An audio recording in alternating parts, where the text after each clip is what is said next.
Hey friends, it's Lindsay from the blog repurposeandupcycle.com, and I've got a fun DIY for you today. I'm going to show you how to put DIY picture frame molding on a wall with a peel and stick molding product.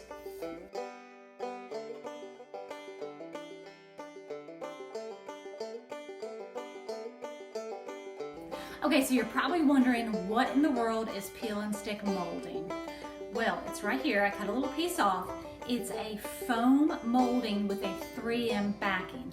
I've been wanting to try this stuff since I saw it on the internet about a year ago, and I decided to apply it to my master bedroom wall.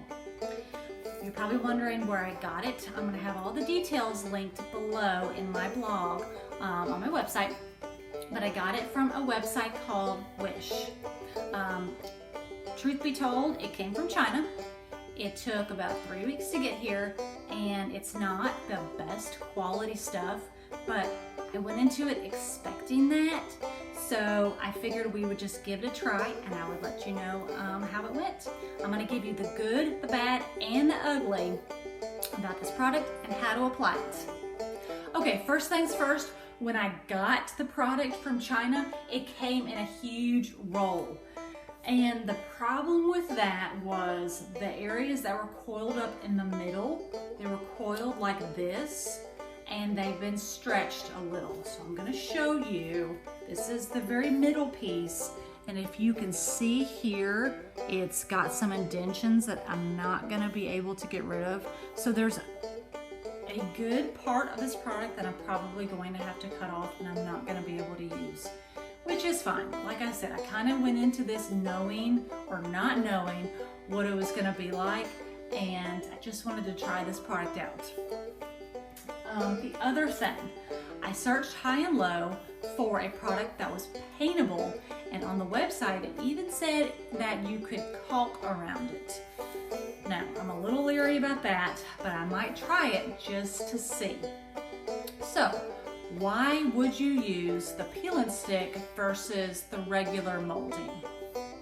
My suggestions and thoughts on that are, number one, if you rent and you want to add some molding to your wall, but you obviously can't do anything permanent, this might be a great solution.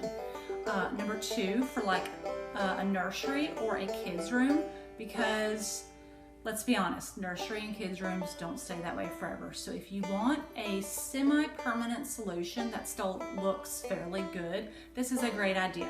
Now, I wouldn't use it as a baseboard. On the website, it said that a lot of people use it as a baseboard, but my thoughts are, it's foam.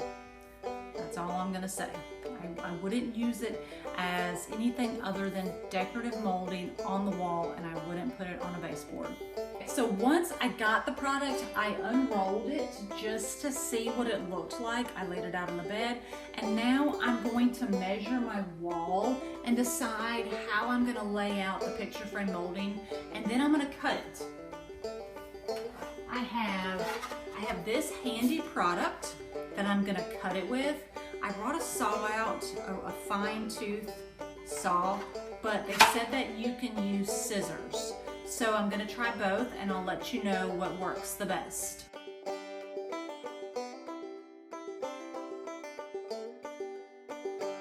Another little tidbit, I tried the saw and it actually is easier to cut with the scissors. You just get some fairly sharp, some good scissors.